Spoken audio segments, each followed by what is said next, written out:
Apporter du linge au pressing, livrer de la nourriture ou apporter des médicaments, PEPS offre ses services aux Sénégalais et les utilisateurs de son application pour leur simplifier la vie. On va essayer de faire une application assez simple avec deux fonctionnalités, de pick-up et de livraison. Ça, c'est le lieu, c'est là où on est actuellement. Si je veux, je prends ici, mais si je veux, je peux m'amuser sur la carte aussi et demander à être livré à d'autres points. Faire une start-up est difficile partout. C'est pas plus difficile qu'autre part. La différence, c'est que peut-être que l'accompagnement, les subventions qui existent autre part n'existent pas forcément ici. Depuis 2017, la start-up affiche une croissance de près de 40%. Pour la rendre plus attractive, les concepteurs de l'application se sont lancés dans la livraison de colis express aux entreprises. Une façon de gagner plus pour rester dans le marché. Quand tu commences une start-up ici, il faut gagner de l'argent directement, sinon tu fermes. C'est simple. Si tu ne gagnes pas d'argent, tu ne peux pas vivre parce que cet argent-là, il ne nous l'est pas donné en fait. Nous, on n'a pas eu de don, on n'a pas eu de subvention, on n'a pas eu de prêt. Tu vois ? Et au moment où on aurait pu en avoir, finalement, la structuration qu'on veut donner à la société fait qu'on ne peut pas les avoir. Parce qu'on veut avoir une structuration qui soit investment friendly pour d'autres investisseurs étrangers. Donc avec une structure d'holding et des structures de filiales, etc. Ça peut parfois poser problème lorsqu'on a des investisseurs purement locaux. Aujourd'hui, les startups ont pris leur envol au Sénégal. Les acteurs ne comptent pas s'arrêter, malgré les contraintes. Rien qui nous empêche, non. Il n'y a rien, non. On peut atteindre ce qu'on doit atteindre si on a la bonne mentalité. C'est que ça. C'est maintenant réussir à partager cette mentalité et que tout le monde l'embrasse et que tout le monde y croit, ce challenge-là. C'est tout.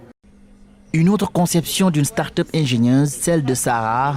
Elle est la créatrice de Tongoro, une marque de vêtements 100% made in Africa, dont les produits sont exclusivement vendus sur la toile. D'un père sénégalo-congolais et d'une mère centrafricaine, la lauréate de l'Inger Digital Challenge édition 2019 a fait son métissage culturel la base de son ouverture d'esprit, ce qui influence d'ailleurs son travail de jeune entrepreneur. Je trouve qu'on a une culture du tailoring, donc une culture de la confection qui n'est pas entièrement exploitée et mise en valeur. On a des tailleurs qui sont très très talentueux. Malheureusement, je pense juste qu'on manque un petit peu de structure quand on veut passer de la créativité au business et donc transformer cette petite économie en quelque chose de plus tangible. Partie avec peu de moyens, Sarah a su profiter de l'utilité des réseaux sociaux. Elle surfe sur Instagram et Facebook pour commercialiser et annoncer ses vêtements. La plupart de ses clients résident aux États-Unis et en Afrique du Sud. Je n'avais pas spécialement besoin de beaucoup pour commencer.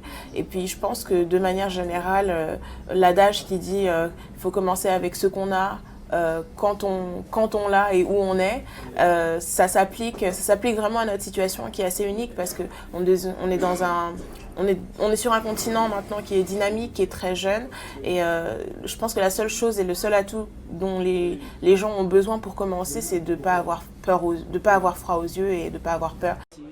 Si ces deux startups nécessitent peu de moyens pour se lancer, d'autres par contre requièrent des investissements lourds. Et pour ce faire, à cette problématique, des structures comme Make Sense promeuvent le petit entrepreneuriat social pour dépasser la formation classique. On va t'apprendre des choses qui datent de 1960, qui aujourd'hui ne sont pas d'actualité. Il faudrait remettre à jour ce processus de formation-là, de ces jeunes-là, afin de former des gens qui peuvent faire des choses, mais pas qui connaissent théoriquement des choses. Les entreprises nouvelles en Afrique de l'Ouest se heurtent le plus souvent à des obstacles. Elles ont du mal à lever des fonds, notamment auprès des banques et des investisseurs providentiels. D'où le manque de soutien pour développer l'écosystème des affaires.